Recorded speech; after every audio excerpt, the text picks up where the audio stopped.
శ్రీమాత్రే నమ. జయ గురు దత్తాత్రేయ నమ. ఈ వీడియోలో మనం వృశ్చిక రాశి వారికి ఏప్రిల్ 12 నుంచి 18వ తారీఖు మధ్యలో జరగబోయే వారఫలాలు పరిశీలించినప్పుడు ప్రస్తుతం ఈ వృశ్చిక రాశి వారికి ఒక 4 గ్రహాలు పంచమ స్థానంలో సంచరిస్తున్నాయి.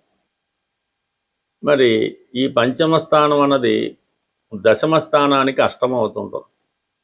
అలాగే దశమాధిపతి రవి కూడా ప్రస్తుతం ఈ వార ప్రారంభంలో 14వ తారీఖు వరకు ఈ పంచమ స్థాన సంచారం వల్ల ఉద్యోగపరమైనటువంటి ఇబ్బందులు ఈ జాతకుడికి కలిగే అవకాశం ఉంది. అంటే సడన్గా ఉద్యోగానికైనా ఇబ్బంది రావడం కానీ, ఉద్యోగం అయినా మానివేయడం కానీ, ఏదో కారణాల వల్ల ఉద్యోగం వదులుకోవాల్సి రావచ్చు. సో అలాగే కొన్ని మీరు తీసుకున్నటువంటి నిర్ణయాలు ఇతరులకు నష్టం కలిగించే అవకాశం ఉంటుంది. ఈ సమయంలో మీరు ఏదైనా షేర్ మార్కెట్, స్పెక్యులేషను ఇటువంటి వాటిలో నష్టపోవడం జరుగుతుంటుంది.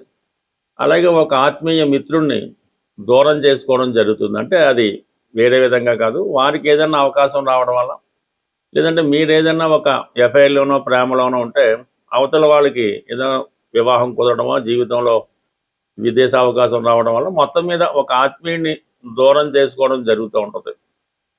ఇక ఈ 14వ తారీఖు తర్వాత రవి మీకు 6వ స్థానంలోకి ఉచ్చలోకి రావడం జరుగుతుంది. మరి ఈ సమయంలో మీరు ఏదైనా కొత్త ఉద్యోగం ప్రయత్నం చేసినా, ఏదైనా ఇంటర్వ్యూకి అటెండ్ అయినా, గవర్నమెంట్ ఆఫీసుల్లో ఏవైనా డిస్ప్యూట్స్ లాంటివి ఉన్నా, ఇవన్నీ మీకు చాలా అనుకూలంగా రావడం జరుగుతూ ఉంటుంది. చాలా వరకు కొత్త ఉద్యోగ ప్రయత్నాలు ఫలించడం, ఉద్యోగపరంగా ఉన్నటువంటి సమస్యలు చాలా వరకు పరిష్కారం అయ్యే అవకాశం ఉంది. అంటే వారం ప్రారంభంలో జరిగినటువంటి ఉద్యోగపరమైన ఇబ్బందులు ఇంచుమించుగా వారం చివరిలో అవి మీకు పరిష్కారం అవడం జరుగుతూ ఉంటుంది. ప్రధానంగా అధికార హోదా కలిగినటువంటి స్త్రీలతో విరోధం వచ్చే అవకాశం ఉంది. ఇదే సమయంలో మీ జీవిత భాగస్వామికి, మీరు స్త్రీ అయి ఉంటే మీ భర్త గారికి, మీరు మగవారు అయి ఉంటే మీ భార్యకి ఏదైనా ఉద్యోగ అవకాశం వచ్చే అవకాశం ఉంది. లేదా సడన్గా వారికి ఏదైనా అనారోగ్యపరమైన సమస్యలు రావడం, ఏదైనా డిస్ప్యూట్స్లో ఇరుక్కోవడం జరిగే అవకాశం ఉంది. బట్ ఏదైనా ఎక్కువ శాతం ఈ వృశ్చిక రాశి వారికి జీవిత భాగస్వామి ద్వారా వారిని స్త్రీల వల్ల కానీ కొన్ని అనుకోని ఇబ్బందులు వచ్చే అవకాశం ఉంది. మీ కుటుంబంలో ఒక స్త్రీకి అనారోగ్య కారణాల వల్ల ఇబ్బందులు పడే అవకాశం ఉంది. బట్ ఏదైనా కొన్ని సమస్యలు స్త్రీల వల్ల మీకు ఈ వారంలో ఎదురయ్యే అవకాశం ఉన్నది. ఇక ప్రధానంగా కుజుడు, రాష్ట్రాధిపతి కుజుడు 5వ స్థాన సంచారంతో శని భగవాన్ని కలిసి ఉండడం వల్ల ఏంటంటే సాధారణంగా ఉద్యోగ ప్రయత్నాలు, కొన్ని కొత్త ఉద్యోగ ప్రయత్నాలు, ఉద్యోగపరంగా కొన్ని మార్పులు రావడం జరుగుతూ ఉంటుంది. ఎట్టి పరిస్థితుల్లో కూడా ఈ జోదం, బెట్టింగు, షేర్ మార్కెట్ వాటికి దూరంగా ఉండడం మంచిది. అలాగే కొన్ని వివాదాల్లో ఇరుక్కునే అవకాశం ఉంది. అలాగే మీ పిల్లల విషయంలో మీరు ఆశించినటువంటి అభివృద్ధి రావడం జరగదు. ఏదో ఒక అసంతృప్తి పిల్లల విషయంలో మీకు కనబడుతూ ఉంటుంది. వారి విద్యా విషయంలో కానీ, వారి కాలేజీ సీటు విషయంలో కానీ, వివాహ విషయంలో కానీ ఏదో ఒక అసంతృప్తి ఈ వారం మీకు కనబడడం జరుగుతుంది. అలాగే బుధుని యొక్క సంచారం కూడా పంచమ స్థాన సంచారం వల్ల వ్యాపార పరంగా ఉన్నవాళ్ళు ఆర్థిక పరంగా చాలా నష్టాలు ఎదుర్కోవడం, వ్యాపారం ముందుకు సాగిపోవడం లాంటివి జరిగే అవకాశం ఉంది. ఉద్యోగస్తులకు కూడా ఆర్థిక పరంగా కొన్ని విరోధాలు, విభేదాలు, అంటే మీరు ఏదైనా ఒక ఆర్థిక సంస్థలో పనిచేస్తున్నా, క్యాష్ డీలింగ్లో ఉన్న, వ్యక్తిగతంగా మీకు కానీ మీ సంస్థకు కానీ మీరు నిర్వహిస్తున్నటువంటి బాధ్యతల వల్ల కొంత అవకతవకలు మీ యొక్క ఉద్యోగంలో జరిగే అవకాశం ఉంది. దానివల్ల కొన్ని సమస్యలు కూడా మీరు ఎదుర్కొంటూ ఉంటారు. బట్ ఏదైనా కొన్ని అపనిందలు ఈ వారం వృత్తిరీత్యా ఎదురయ్యే సూచనలు కనబడుతున్నాయి. ప్రధానంగా గృహంలో శుభకార్యాలు ఎంత కష్టపడినా వాయిదా పడడం జరుగుతూ ఉంటుంది. ఇంట్లో ఒకరికి ఒకరికి సరైనటువంటి సత్సంబంధాలు లేకపోవడం, ఇంటి అవసరాలకి తేవలసినటువంటి వస్తువులు కానీ, సదుపాయాలు కానీ సమకూర్చడంలో విఫలం అవుతూ ఉంటారు. అందరూ సంపాదిస్తుంటారు, ఎవరు బాధ్యత తీసుకోరు, ఆ ఇంటి ఇళ్ళాలు సతమతం అవుతూ ఉంటారు.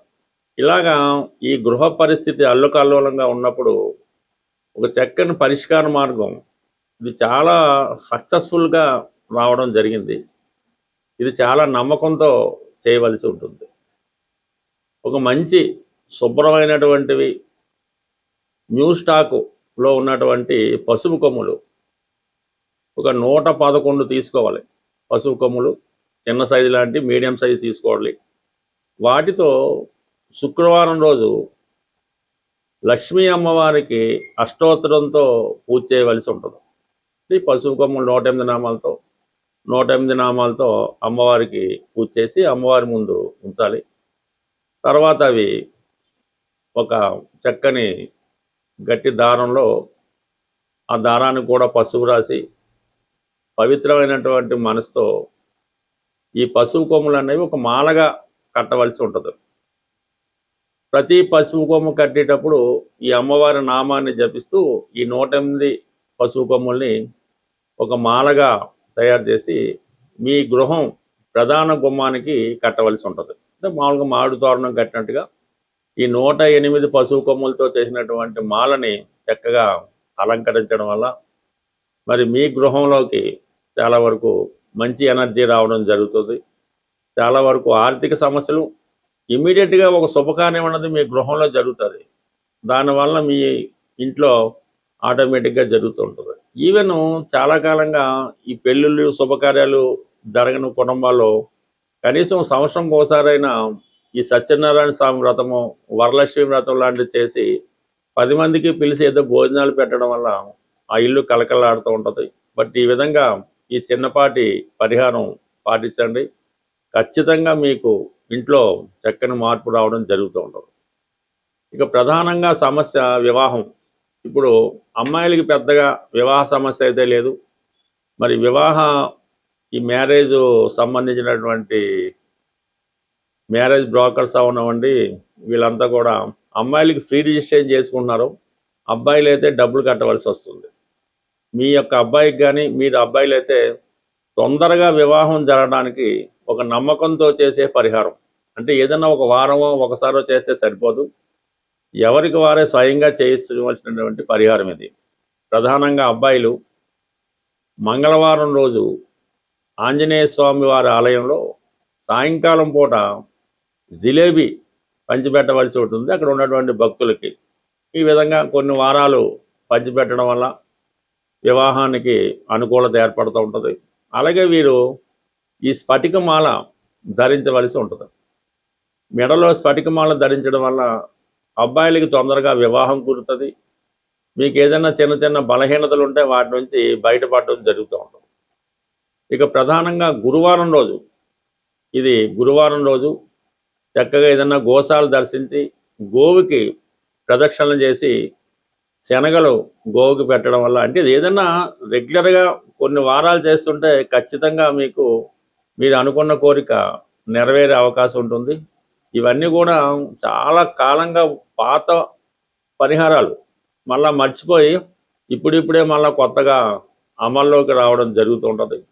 బట్ ఏదైనా అన్ని సమస్యలకి పరిష్కారం రెగ్యులర్గా మీరు హనుమాన్ చాలీసా పారాయణ చేయడం కానీ, సుందరకాండ పారాయణ చేయడం కానీ, రామాయణం ఈవెన్ టీవీలో కూడా ప్రతిరోజు రామాయణం వినడం వల్ల ప్రధానంగా నిరుద్యోగ సమస్య పరిష్కారం అవుతుంది.